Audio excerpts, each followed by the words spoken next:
Good afternoon. This is our second podcast series, and my special guest today was Ayu. She's a local entrepreneur, and she's also known as the Coffee Queen here. And we will be talking about her life, why development, and why are we collaborating on a project together called Oxygen. And also, she will be giving an insight and encouraging young people to become entrepreneurs, and also and what's in store for her in Bali. She has already told me that she wants to be in politics, and that would be an interesting conversation. And yeah, so please subscribe to my YouTube channel. And I hope you enjoy this second episode. So please subscribe. And I look forward to our third series in the Kvertex Podcast. Welcome to our Kvertex Podcast today. And our special guest is a lady that's well known here in Bali. She's probably called the Queen of Coffee. And I would like to welcome Ayu to my second episode podcast. Welcome, Ayu. Thank you, Ken. Glad to be here. Well, I'm glad to have you on our show. All right. So let's talk a bit about your background. I mean, I met you 3 weeks ago. Yes. And I still want to know a bit more about Ayu. So let's talk about your background. And, Sure. Okay. So I'm Balinese. Yeah. I actually born in a family of coffee. Wow. So that's probably why you get my names of Queen of Coffee in Bali. So the coffee region is actually in the north of Bali. It's a small village in the mountains. It's beautiful. Okay. It's nature. Yeah. I always refer it as basically a home. Wow. Like full of the real Bali, Yeah. because at the moment, obviously, there's so much development is going on in Bali, but my home is still very, very untouched. So that's what I great. brought up. And since I was a little girl, I'm always helping my family in the coffee farms. Yes. Collecting every cherry that drop under the trees and make sure that every cherry is obviously, means so much for us because we only have one crops. So yeah, so then I brought up, obviously, Bali is a tourism island. Yes, it we is. focus on hospitality. My family never encouraged me to be farmers, Ken. So No. I studied in a tourism, get my first job in the restaurants. And then the bomb thing hits in 2005. That's where I thought, obviously, changing a little bit of my diversity in terms of tourism. And I actually applied a job in Dubai. So actually, then I spent time a lot in Dubai. Wow. Yes. Wow, that's interesting. I mean, going from Bali to Dubai to a place that's of opulence and luxury, you would see the drastic, differences in the two country. Yes, indeed. And also going back to coffee. I mean, my family came from a coffee background as well. My father was a coffee merchant back in Laos. Right. He traveled extensively through Laos and Thailand to buy coffee. And we also had a farm as well, Ayu. Wow. We had a rice farm, we had a durian farm, and then also a coffee farm. Wow. And I can relate to you. I know. We both come from a background of farming family, also business people as well. And that's the thing. I mean, where you have come from and where I have come from, we have very similar upbringing probably. I can see that. Yeah. So much in common already. So much in common. So, I mean, Dubai, yeah. Why Dubai? I mean, that's the thing. Oh, I think, we're talking about 19 years ago, actually. And Dubai was just booming that time. Yeah.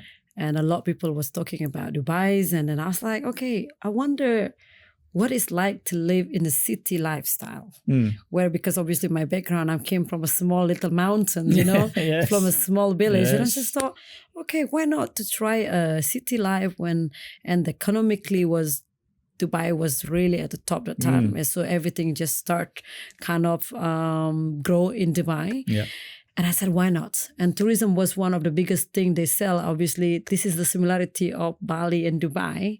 Obviously, we are in the jungle of full of natures and green, where Dubai is like the only desert, but they like to put themselves in a position as hospitality. And of course, Bali is very rich when it comes to hospitality. And why not to bring the hospitality to Dubai? So, and then obviously the personal reason, I wanted to support my family because I realized that after the bomb thing happened the second time in 2005, actually. So we have the bomb happen in 2002. Yes, I'm sure you're aware about that. Yes, right. You That's know, in Kuta. Yes. And a lot of Australians actually sadly lost their life during that event. Yes. And then second thing happened in 2005. And it's happened actually in two places at the same time. Yes. One in Kuta and then one in Jimbaran. And it happened that I work in that Jimbaran restaurant. Wow. Not the actual restaurant, but it's nearby. Wow. So you can see the side effect of these particular incidents in Bali actually brought me thinking. And that time, like, we depending on ourselves on tourism income, right? Yes. Yes. And then a lot of, I would say half of the people work in hospitality in Bali that time lost their job. And that's the only thing that I know. And I'm like, and I need to support my family financially. Yeah. My brother was in the middle of high school that time. And it's the only place I think of to be able to share my hospitality experience is Dubai. Right. So that's how I actually end up in Dubai. Okay. And then you decided to come back to Bali. Yes. Right. I did, yeah. And when did you start to open your coffee shop then? Well, it's quite a bit long story. I obviously when obviously things really good for me in Dubai the first few years.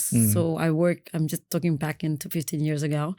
I started to understand that working in hospitality in Dubai wasn't really the main source of income of people. And for me, I was like, damn, I have a family and brother to feed. And I decided to actually exploring myself into working in the office environment or corporate world. And obviously I grew my career in the corporate. And after few years, I realized it myself, and it's always deep inside of my heart. I'm a very hard worker. Yeah. And then I decided thinking like to pursue my childhood dreams. Is to be actually entrepreneurs. Yes. And then knowing Dubai, we are very, how do you call it? We treat coffees like a cognac in Dubai. Okay. You know? So that idea came from there, where my background, obviously after the hospitality work, I work in a logistic. Right. So during my experience in logistic, I understood how the food chains work before I actually made it to your plate in Dubai. As you know, we don't produce anything in Dubai. We very much import everything. Yes. But I keep telling people like, okay, I have actually coffee plantation at back home. My family actually pick everything from the backyard and cook it straight away. So that's our philosophy. And everyone was like, Ayu, do you know what you have? Yeah. And I was like, what do you mean?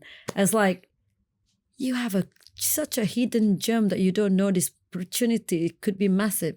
Like you have very much everything in your backyard. Why don't you decide to start sharing it to the world? Yeah. And from that moment, I digesting the word. I'm thinking, like, what does that even mean?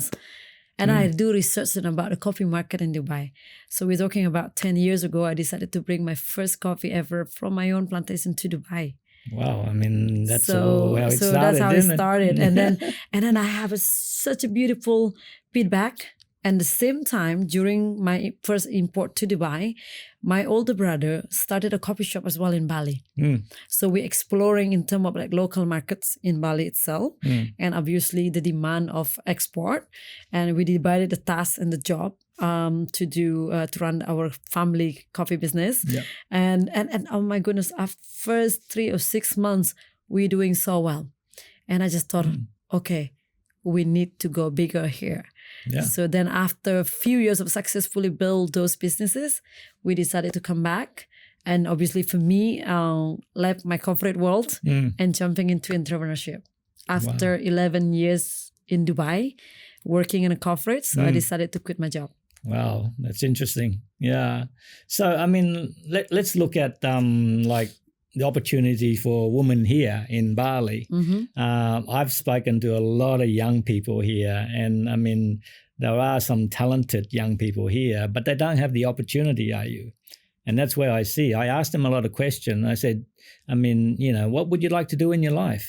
And they tell me, oh, you know, I'm afraid. I don't want to take the risk. I'm too comfortable in my comfort zone. What do you say to young people like who wants to be a businesswoman like you or entrepreneur and have that opportunity? So how do you advise them? I would say if you mentioned they don't see opportunity, it's just it's based on the way how I see the world, right? For me, travel all the way to Dubai and I decided to come back. Yeah. After 11 years I had the hard work and working in a corporate, get paid really well, very amazing lifestyle, because I saw the opportunity actually here.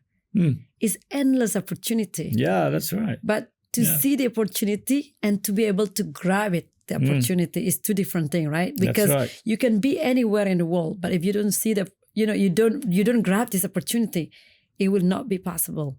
No, I mean, that's the thing. We all want that opportunity. Yes. And if the opportunity presents itself, indeed, then you grab that opportunity. Yes. But then how do you grab that opportunity? And that's where I see a lot of young people don't know how to grab those opportunities.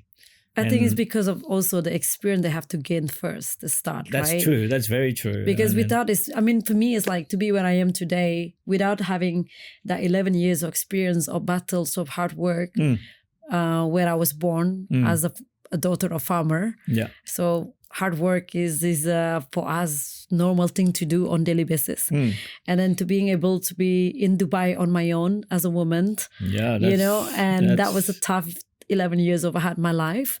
But then, because of those experiences who built me resilience of myself of being like a strong woman, and then being strong and being financially independent is such a powerful. So for me, my advice to young generation is to start. Yeah. Yeah. Even Take that those, risk. yes, even those if you start small, but at least you start something. Yeah, I mean, look at myself. I mean, when I was growing up, finishing university, I wanted to get out in the big world and explore and see what opportunities there is. Yes. I didn't want to go into working for my family business or straight into corporate. I wanted to experience the world, how you wanted to experience, right? That's right. Because then we will learn how to adapt, and then we learn what is good, what is bad.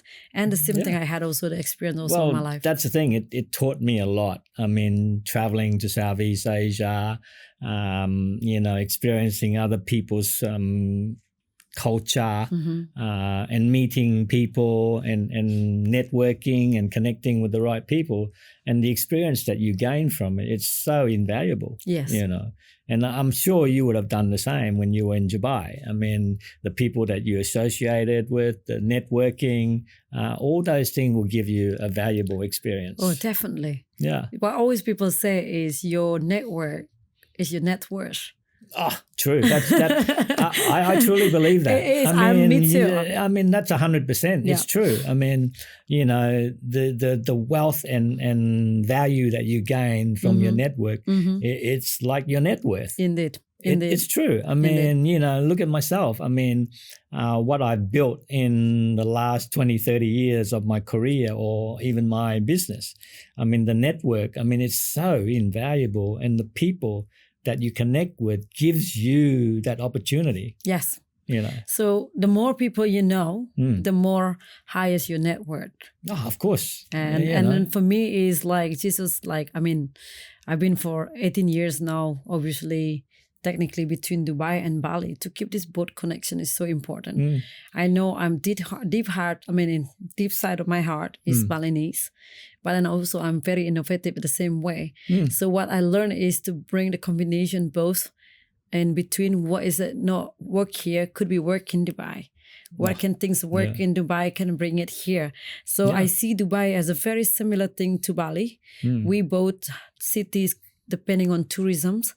I understood Dubai have much more bigger visions when it comes to developing the city, and then when Bali is like more like a chill and laid back, but we do need to catch up in terms of like development plans of what is the future for Bali. So hence why my expertise, what I do in Dubai, what my experience, and trying to implementing it the way how things done there to Bali at the same time. Well, and I think, one of the things is I think we need entrepreneur like you, Balinese, to teach people here. I think that's a valuable thing to give the opportunity to young people or even the government as well. What you've experienced, I think Bali has still a lot of things that needs to be improved, as you know, infrastructure, even education. Yeah. And you told me about hygiene and also yes. And that's interesting to me. Yes. Because you also talk about the basics of even having clean water. Are you? Indeed. These are the things that can be done pretty easily by the government or by big companies that operate in Bali or Indonesia. But the basic things that people need, they still don't have. Yeah, I understood. I understood really well. Obviously, for me, I mean, living in Dubai, I feel like I'm being spoiled because the city is very well organized. Education, transportations, and the way how life is there. So for me, I was like thinking, oh my God, Dubai, it done it so well. Yeah. And I do remind myself also, like, obviously, when I first moved 18 years ago to Dubai, Dubai was very similar stage as Bali.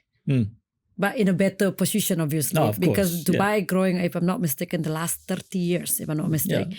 But the really the one who shaped Dubai is the last 18 years after the global crisis in 2008. Yes. They completely changed the way how things work in the city and then the system, everything. And today, honestly, is one of the best cities to live in. Except obviously the last few days, 10 days of things happening. Yeah. That is not even Dubai started, right? It is just political issue. But otherwise, Dubai is like always being reputed as the safest place to be on the planet, to live. Yeah, and I see that Bali can be the same as in terms of the luxury that Dubai, to be perceived of, people go there because of the opulence, the luxury. I mean, why can't that happen in Bali? I mean, if the systems and process are put in place, I mean, you can attract that kind of people to Bali as well for the premium and luxury investment. Yeah, I think we are in the process, Ken. Just because we need to get the place where thing doesn't work out first to be able to fix things that doesn't work. If that makes sense? Yeah. Because after the COVID, a lot of things have changed. Obviously, we have the war happen in Russia and Ukraine. So we got unexpected, flooded with a lot of people coming into Bali. Yeah. So we are kind of overwhelmed of this type of people who are here in our homeland. So we don't understand how to cope with it because, again, Bali is a small village, a small little town. And it took a while for us to understanding to create a system properly. But the more the Macy is right now, the better for us. Just because then we put the address and our focus on to fixing this problem. Yes. And as you know, we have 280 million people lives in Indonesia. And Bali is just only a small bit of the islands. Yes. But we are very privileged because we are obviously the second biggest incomes of when it comes to generating of economically to Indonesia. And government will always do something for Bali. Oh, and I'm sure they will. I think for the future generation, I mean, they have to. I mean, they can't keep going on like this forever. Corruption is part of Indonesia. But I think if the government is serious about providing the future for the younger generation, then they should seriously think about that and provide that for them. Yes. I mean, you look at the Western world, I mean, a lot of young people have a lot of opportunity because they have systems and process in place for young people to gain those education or experiences, whereas in Bali, you don't have that, or Indonesia, and it's a pity because everyone deserves that, Indeed. It's... But in Indonesia, the one who deserves that is the one who has money. Wow. I mean, it's a situation where I think you have to look at yourself and how ambitious you are and what you want in life. You know that yourself. Yes, I know that. Because you want financial freedom, you want to travel, experience the world. If you want it bad enough, I mean, you can have it, Very true. I mean, if I look back to my life, imagine the young Ayu will choose different path. Yeah. I wouldn't be here with you right now. No, I mean, that's the thing. I would just be, that's Balinese woman who you even not notice it anywhere in the street or in the restaurants or maybe wherever I work, right? Yeah. So because obviously, you're right, we need to be more people like myself to kind of like to drive further of what we really want in life. And obviously, with my background of growing under the coffee trees, it shaped me a lot of about hard work, and we wanted more. And then at the same time, during my youth, I grew up like obviously pretty much in Dubai, mature very much in Dubai. It kind of shaped me again to completely different level of how much like hunger I have when it comes to being a business entrepreneurs, mindset and stuff. So if obviously the world today is slightly bit more open to 20 years ago, I believe in it that Balinese people will like to see a bit more of, the world outside there, which is example, my hometown. Like when I first decided to work abroad, I was actually the first woman to work abroad from my own village. Wow. That's amazing. Yes. Yeah. And then if I look at today, the people in my village, we have probably at least 120 younger generation than myself to follow my path. And even the other day, I have posted something on Instagram about obviously how proud I am of my achievement of being obviously from coffee farmers' daughter to being entrepreneurs, building villas and coffee empires in Bali. And the message that he sent me was like, thank you to become being an inspiration to all of us in the village. Well, and that is much more mean of success to me, because then I become, I am the sample of the people. And looking at 120 people now work abroad, and then hopefully they also follow my path. They decided to come back to Bali and to build Bali. Wow, that's what you want.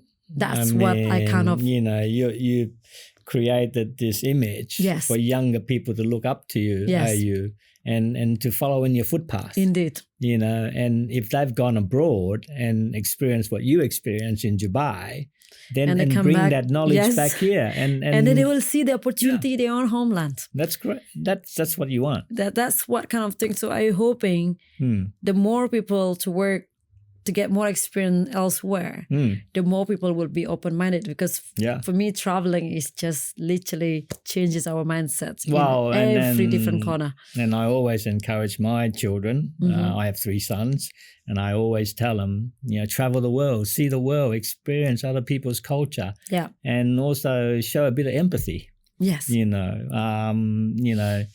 just don't live in one place. The world is such a big world. Indeed. There's so much to gain from, so much to experience.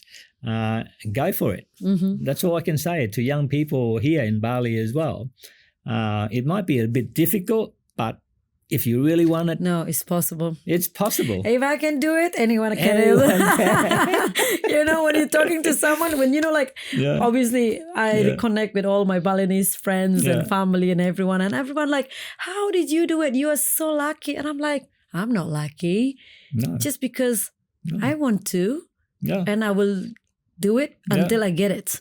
So it's not luck at all. No. It's actually start with willingness to change the way the lifestyle you want, and just go for it and not quitting and everything else. So I hope this has become a very, very good sample to all my friends and families in Bali. Well, I hope you continue that anyway to inspire the younger generation. All right. Well, another topic. I've seen your development. Thank you. The sanctuary. Yes. Why in property development? I mean, why? Property development is a very male-dominated industry. Indeed. And I know from my personal experience. Yes. I've done developments in Australia, for a woman to be in a male-dominated industry like construction or property development, it is a big challenge. So tell me why. I think back to, where we talk about opportunity earlier. So Actually, this is the truth honest experience. During the COVID time, I got a call from my friend. And we've been friends for so long. We met in Dubai. He's Balinese. He worked for big hotels and groups in Dubai. He opened all the things. And then he was calling me about, hey, there's any way we can do something in Bali. But we need to be quick because my family rushing needed some money. Because during the COVID, again, like Bali depending on tourism, right? Tourism, that's so correct. imagine during the COVID. Yeah. This village is like a ghost town. Nobody actually lived in Bali that time, you know? And then obviously a lot of people didn't expect this thing to happen. So they don't think about the cash or they don't think anything. So they were run out of money basically. And he called me and asking if there was possibility to help his family because he said, this land is amazing, location-wise and very close to certain like closest part of like in Ubud. So it's quite like main area of outside of Ubud. So then I'll start, obviously for me, I was like, he's a friend and I trust him. And I'm thinking like, okay, just use the cash for now. And it will figure it out when I'm back in Bali. Because I was, to be honest with you, I'm like, I don't see the land. So I don't see the potential and everything. And I was just only doing a coffee business. So for me, I was like, okay, I have a coffee business. And now I just, you know, give some money away to secure the land I have not even seen. So then obviously I get back to Bali, I think year after without seeing the land. So I give him the money and he helped his family and everything. He's very grateful and everything else. And then I was thinking, when I got into the land, I'm thinking like, wow, this is actually such a beautiful piece of land. And obviously COVID changed the shape of how I think about the world. And then living in Dubai. And being in Bali. And I don't know if I mentioned it last few weeks ago. And I said, during the COVID, I actually stuck in Dubai. Right? And there's two different scenarios at that time. I was stuck in Dubai, which is, I have a bit of cash in my bank account. But then when I go down, to those grocery stores, it's not much food left, Ken. I was frightened of my life. Because I just, obviously, my background of working in a logistic for 9 years in Dubai, it taught me how the food chains work. And then always in my mind, I wondered, like, what if we don't have the food supplies coming in here? What if the world's gonna end and I just starve to death in Dubai because we don't have food? So this is what my thought, you know, when the first lockdown happened. And then in the meantime, in the same situation, my family was stuck in the plantation. So as you know, I was mentioned earlier, I'm a daughter of farmers. My family grow everything from the backyard. Wow, I mean, you have to survive and you have to eat. Correct. Right. So two different scenarios in two different cities. I was worrying to death about my life of being in Dubai, running out of food. And at the same time, my family in Bali, they were having the best time of enjoying the crop. They grow it in the backyard. And they start like sharing it to different farmers because there was no export demand that time because the world was switched off. So, and I was sat there in Dubai, worrying about that. I'm thinking like, my goodness, do you think this is the purpose why I'm spending time in Bali? You know, because the food just there, the source is there, everything is there, and then you just cook it. So no matter how much money you have in the bank, but when you don't have food, you are poor. That's right. But then on the other hand, my family doesn't have much money in their bank account, but then they have food in the backyard. And that's what changed me so much, how I see the world. Since then, I'm like, okay, I like to spend a bit of time in Bali and Dubai. So hence why to see this land potential and the location and everything else. And obviously after COVID, I saw so much big developments going on in Bali. White brick everywhere. Canggu is not Canggu anymore because the first time I opened my coffee shop in Canggu was like completely different town. But today it's like, at that time I was like, my goodness, why is these people so much of development and everything else? Like, where is the soul of Bali? You know? And I was like, we need to see more of the Bali things out. And obviously for me, as woman, and I would like to do something else different. And like you said earlier, it's a male-dominated industry. And I'm like, what if I just come up with something completely opposite to what is the market selling right now. So then I don't use white brick. All my brick, as you can see, is gray. Yes. Made of local stones. Even the flooring is is a stone.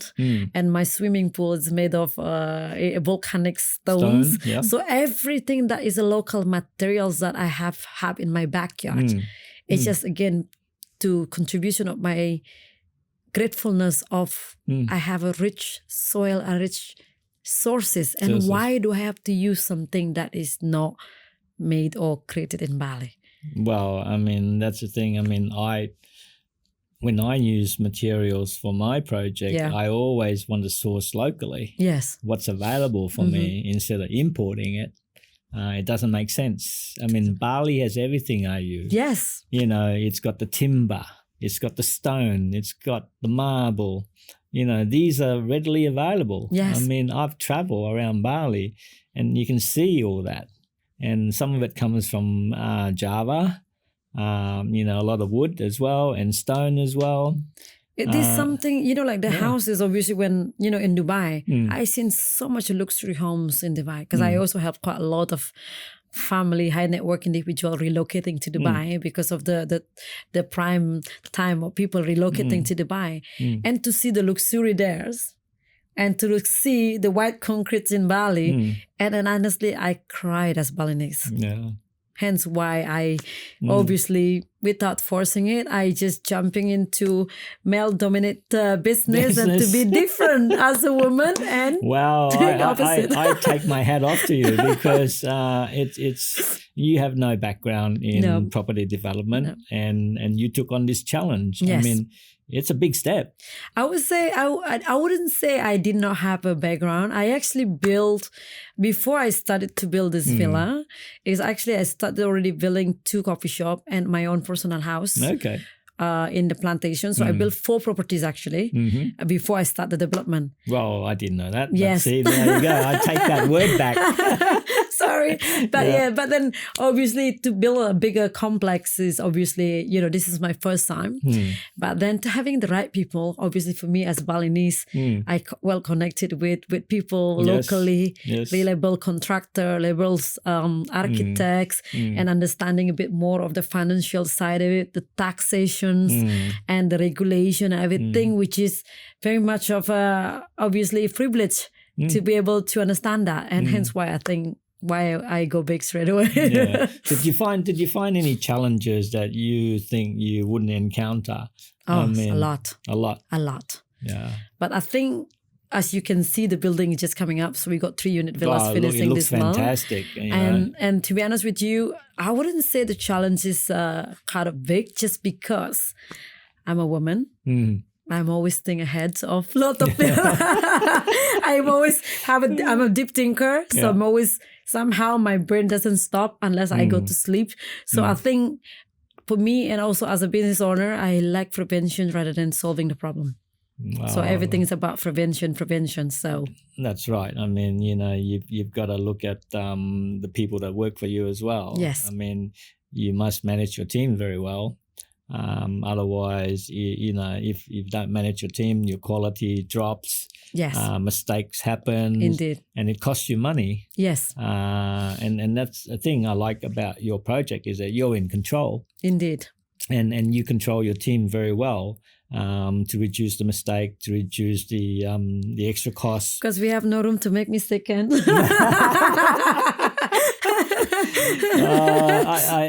do agree with you. I mean, you know, some of my project, you know, happened during COVID. Yeah.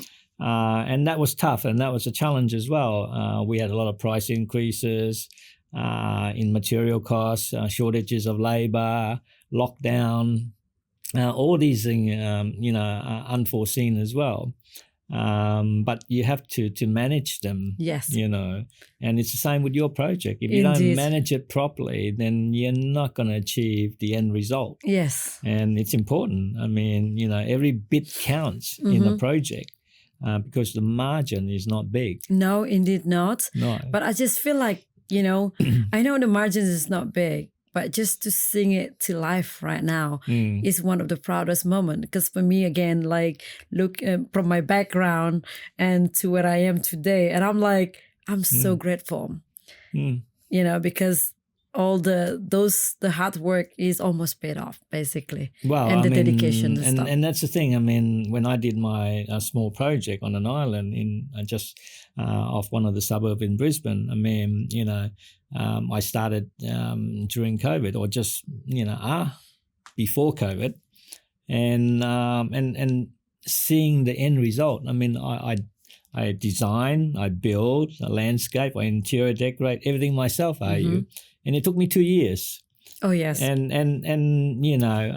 but when I completed, I mean, it's probably one of my proudest moments.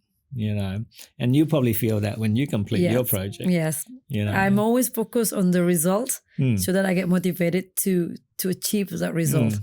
Because without that mindset, you're gonna be quitting really easily. Yeah. Well, I mean, a lot of people doubted my abilities and my skill, but I believe in myself.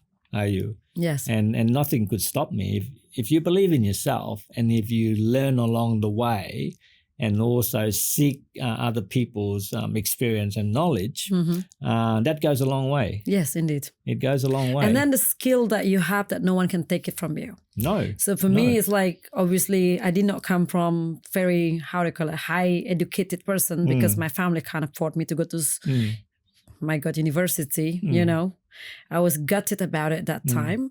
But in a way, looking back to my life, looking at what I achieved today, I'm so glad I didn't go to school. Just because my experience is more from life rather than from the book. I think that's the best. Indeed. I mean, I was educated. Yeah. But I don't think you have to be educated. If you are determined enough to achieve your life goals or whatever, you can achieve that. I mean, education is not the end or be all. No. Life experience is probably more valuable than probably a piece of paper. Yes. You gain that practical experience in life. Yeah. And that's important. It is. These days, young kids don't have that. No. They have a very qualified. Yeah. Even like the people who are obviously my team, the employees that I have, they're coming in, obviously apply for the job. They have a very high qualification. I'm very proud of me. I'm like interviewing them, and it's like, but in the same way, maybe our education system is not that good. Well, I mean, what I mean? In Bali, I'm like, and I'm like, okay, so that's a different topic for another time. Yeah, well, I mean, that's the thing. I mean, education system is important. Yes. But I also think that having the practical experience in the world is also very important. Oh yeah, more important than than what you will gain going through the university and getting your bachelor's degree or master's degree or whatever. But life experience for me is one of the biggest thing for me myself. Yes. I did have education. I went to university, but for me, the life experience and the practical experience that I gained from other people or my mentors, and that it was more valuable than for me getting that piece of paper.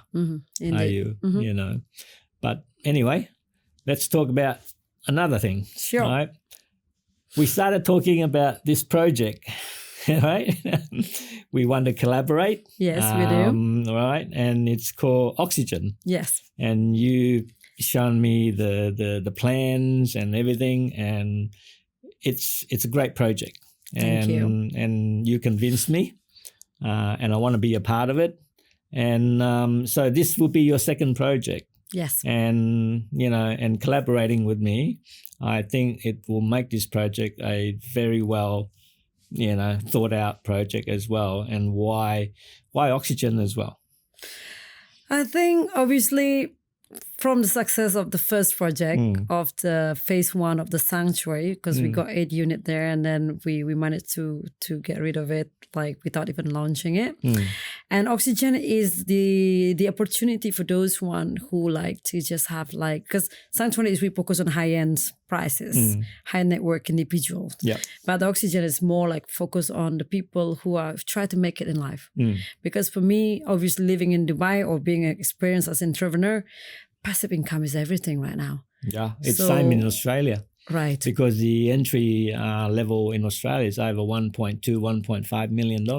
Well, this is why we want to do collaboration with you, just because let's give this opportunity to people who just have that not much of, amount in their bank account. They still be able to make money out of their money. Yeah. Right. So the price entry is slightly bit more lower than a Sanctuary, but then it's still very much quality-wise is unquestionable, just because for me, it's not just about building something, but it's building something to long term. Because for me, it make me cry to see Bali as a very, they call it like a very poor quality of building.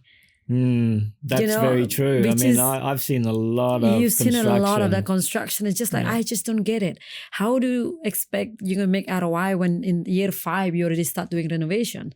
So, Tell me about it. So what we do then, we created this second product to make sure these people get chances, because I believe in chances so much, Ken. In my life, there are many people I passed it and then give me chances. Where obviously, like I said again, I was not highly educated, but only thing that I have was like determined to do something good. And I work hard to make sure I don't have to look for a job, but the job look for me. And at the same time now, it's just like this project is just about giving chances for people to invest with us with the right project, with the right mindset. So their money should be working for them instead of they working so hard. That's correct. And I always tell people, make your money work for you and not you work for your money. Right? Yes. I mean, that's what people should be looking for. Yes, indeed. I mean, and I'm grateful to be part of this project and collaborating on this project as well. I think we have a lot of similar vision. Yep. And we have, we're entrepreneurs. Yes. And we lead by example as well. Yes. And I think this collaboration will be the pinnacle, indeed, for us to continue on more collaboration, for Bali as well, and for the community as well, Yes. I think that if we can build something that is benefiting the community or the villages and implement social responsibility, sustainability, involving the younger generation as well, and even bring them to the site, yes, to show them this is the possibility. Yes. Like have a tour, go to university, go to the school and bring them out and show them this is what you can achieve. Yeah. And I strongly believe in that. If we can generate that buzz or for the younger generation to see what can be achieved, I think that's going to help Bali for sure. Yes, as well. I mean, Bali is a small island, right? But the names is worldwide. When everyone think about Bali, they always think about paradise. So at the moment, obviously, there are some chaotic things happen the last few years, but the government working on it to saving Bali to be paradise that we know. And the same time is the island is full of opportunity, as we both agreed on that. And we just want to give that opportunity slightly wider to the market, not just focusing with a high net worth individual. No. And plus what's going on in the world today is to diversifying their investments portfolio, not just putting one egg in one basket type of thing. That's right. And obviously oxygen is like such a unique opportunity, just because we only build like 12 villas in the back of spa. So it's going to be like a spa is rejuvenation. People knows when people come to Ubud is about their well-being and spiritual. We don't get this anywhere in the world. Yeah. The vibes in Ubud is so unreal. You've been traveling a lot, different part of the world. Me too. And then I'm Bali vibes is always different. Oh, it is. I mean, there's something unique about Bali. It's so much about unique thing about Bali, and people just like either you love it or you hate it. That's it. And then for this oxygen, it's just like we're gonna have a spa in front. I know. And then we're gonna have obviously Bali Beans experience there as well. Experience by mean is we like to be able to share the coffee, as you know, our concept is more about creating transparency between the farmers and to the consumers without using middlemen. That's I think that's the best way. So we want to create that experience in this Oxygen too, and I'm just gonna be bringing a lot of different traffic to coming in. We're gonna create like a co-working space, and people can just enjoy and relax during their stressful times or their holidays in the spa. And then you have like 12 beautiful villa complex in the background, gated community. Because again, like for me, for an investor's point of me, I always like to bring like Dubai services to Bali in a way. Example, you know, like I know a lot of people, they investing in individual villas in Bali, but for me as an investor, this is too much work. Because when you have someone to check into your villa, you have to call someone to make sure that someone can coming in, the timing, and for you as the guest, maybe you arrive a little bit early on before your check-in time, or maybe you arrive in the middle of the night. And with the gated community, with receptionists in the front, it will help the customers to experience it better. I mean, and then that's so right. I'm really looking forward for this project to work with you, just because we're giving that hands off of mind to all investors, that during the heavy rain season, that they don't have to worry, because we always have maintenance team on site, security, receptionists, so they know they protect the investments in Bali. Oh, that's it. I mean, you know, with my background in construction, I understand the construction process, about quality, about efficiency. Yes. These will benefit As our well, collaboration. yes. You know, so, and your idea is to put like the piece of wood on the ceiling, and I love that, because we know that what Bali is for, right? People should come to Bali for Bali architecture, not for Mediterraneans, Mykonos. No, I mean there's too many. There's too many of that. I mean, we want to create something unique. Yes, indeed. And using the material that is offered here in Bali or in Indonesia alone, there's so many of that. But combining with the most beautiful, what I call it, safety angle side of it and hygienic side of it. We don't want to be cables around all everywhere, you know. So we want to be tidy, very nice and neat and clean, and then it's beautiful. Well, this is what we want to, project, that these kind of project that can be done the right way. Yes. And using the right material and having the efficiency, not the traditional method. We need to progress along the way as well, and bring some new ideas or innovation to Bali and move it into the next century. Yes. We cannot, or Bali cannot stay the same in the building tradition, or you will never progress. Yeah, no, we have to be elevated a little bit as Bali. So as you see the sanctuary, regardless, we use local materials into project, but the innovation of the design is a very modern. And we do the same thing in Oxygen.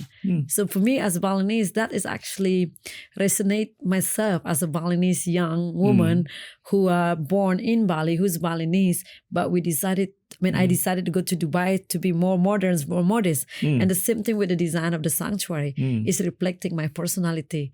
You can be true Balinese, but you don't have to be, stay in traditional in a certain way. That makes sense. Well, and that's one of the things I don't see, AU, is having the younger people to see that there is an industry for them, and to build that industry for Balinese people as well. There's no opportunity for them to see on site developments or construction, and giving them the education and motivating them to have a go as well. Yeah. And that's what I want to do. And you would be the same in my thinking, is to build that ecosystem or whatever that young people can see, that they don't have to work in hospitality or what other industry that there is, but there's opportunity to be developers. There's no better way of improving yourself as well. No, I agree. And I think if we have enough people that will encourage that with the young people, I think the industry can thrive. Oh yes, massively. Massively. And then move Bali to the next century. and I really hope that happens in the future. We have to, because again, Bali is depending on tourism. We have to elevate, but stay Bali at the same time. Well, you look at most of the developers here. Do you have any young local people in the developments? Not many. Only me. Only you, right?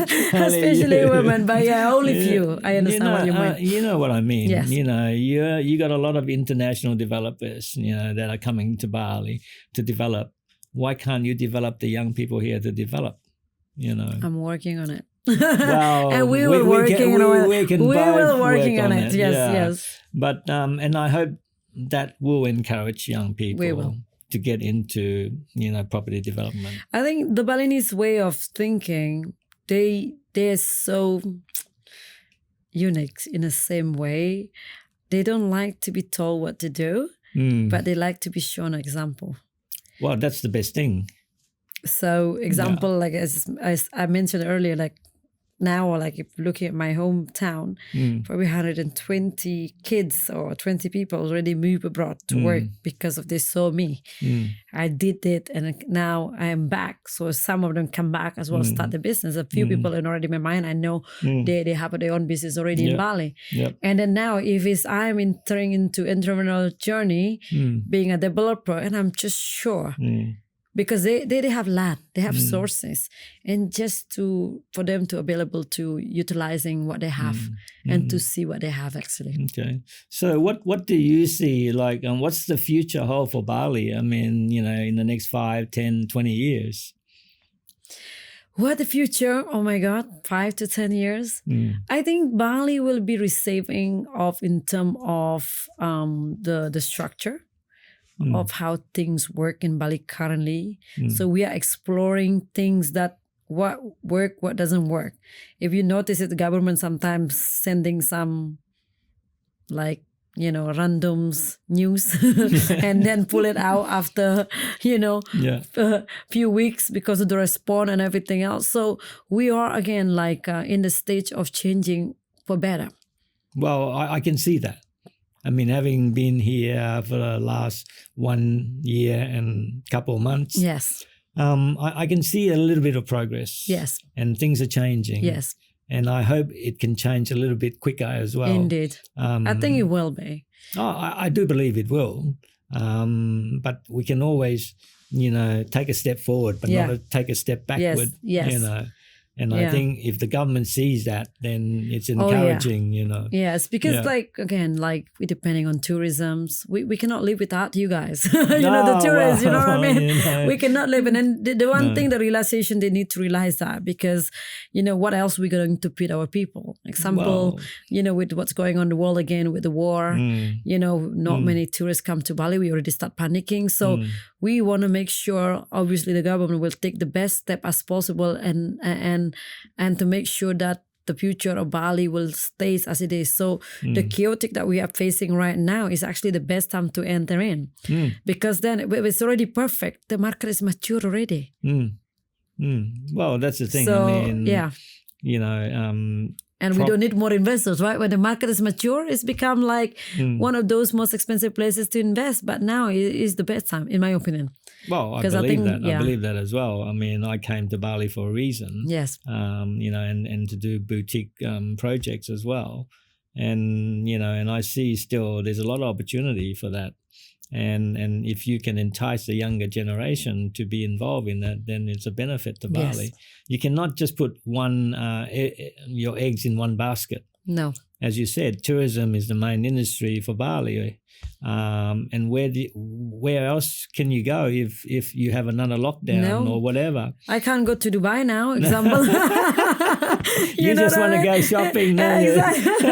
I can't go to Dubai now because there's thing happening there. So, this is one thing that, and I heard like few noises already come around like between obviously I'm very close with the government team myself because of being local and being respected in the islands, and there are so much of changes coming in and social media help, and then a lot of things help the maturing the market. So hence why I said it's the best time to get in before the market's starting mature. Okay. One thing, you said you got a lot of government contacts and all of that. Do you see yourself in politics? I know a lot of people wants me Yeah. to run politics because if I do, I'm going to run Bali as a business. Well, I think you should run Bali as a business. I mean, what else can Bali do? Indeed. I mean, there's a lot of businesses here. Yeah. And I think, also being a woman, I mean, politics is not an easy thing. I bet it's not an easy thing. Maybe it's gonna be my next challenge. So. Oh, and I hope you take on that challenge, Ayu. I think you would be a great benefit to Bali and the people itself. I mean, and I truly believe in what you say to me is about giving the essentials to people like hygiene. The basic things in life. The basic things in life where, it should be done. Indeed. It is, we talk about it and like it broke my heart to see our young generations and live in Bali where they didn't have basic needs, clean water, hygiene food. Yeah. I understand the stomach is very strong and in terms of like battling the germ, but it's the minds that we kind of focus on, right? Because the mind is focused on what we consume. It's based on what we consume, sorry. That's right. So if we don't consume the right thing into our system, our gut system, our mind is nothing. So if it's one thing that I would like to change about Bali is the access of the cleanliness of the hygienes and the cleanness of the water. Well, I mean, everyone deserves that. Yes. And it's basic needs. It's basic needs. I mean, even though Bali is still a third world and it's developing, but are we third world again now? I thought we were a developing country. But we lost it. A developing island. Developing islands. But that's the thing. I mean, it should be given to the people. Yes. And you shouldn't have to go without the necessity or, We have the sources, Ken. It's just Bali understanding has how a to. lot of natural resources. Yes, You've got exactly. so much water. So we just need to know how to use it properly and how to get it to maximize everything. So that's why if I'm going to run for politics, I'm going to just run Bali as a business. Well, and I hope you do one day. You never know. You never know. I could be calling you the mayor or the governor of Bali one day. It could be potential happening. It could be. And maybe I should be your campaign manager. Oh my God. To be honest with you, you're not the only one who kind of like suggested that. There are a few people, I think in fact, many people saying exactly the same thing because they see me as a person, they see me as an entrepreneur, they see me as a vision, and they see me how I work. I don't just talk, but I saw results. Yeah. So like I said again, there are possibilities. And I hope so. One day. I'd like to see that anyway, but let's see anyway. Please vote for me.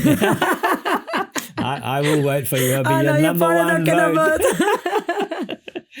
But look, I mean, I enjoy our podcast today. Thank you for having me. No, I mean, it's a pleasure. And thank you for appearing on my podcast. And I appreciate it very much. And hopefully with our collaboration, Oxygen, it will be a very successful project in collaboration. And I can already see that, Ayu, because I think we have something to offer each other. Indeed. And I think we bounce things off each other quite well and we have the same vision. Yes. And I think we can work well together. And pool our experience and knowledge.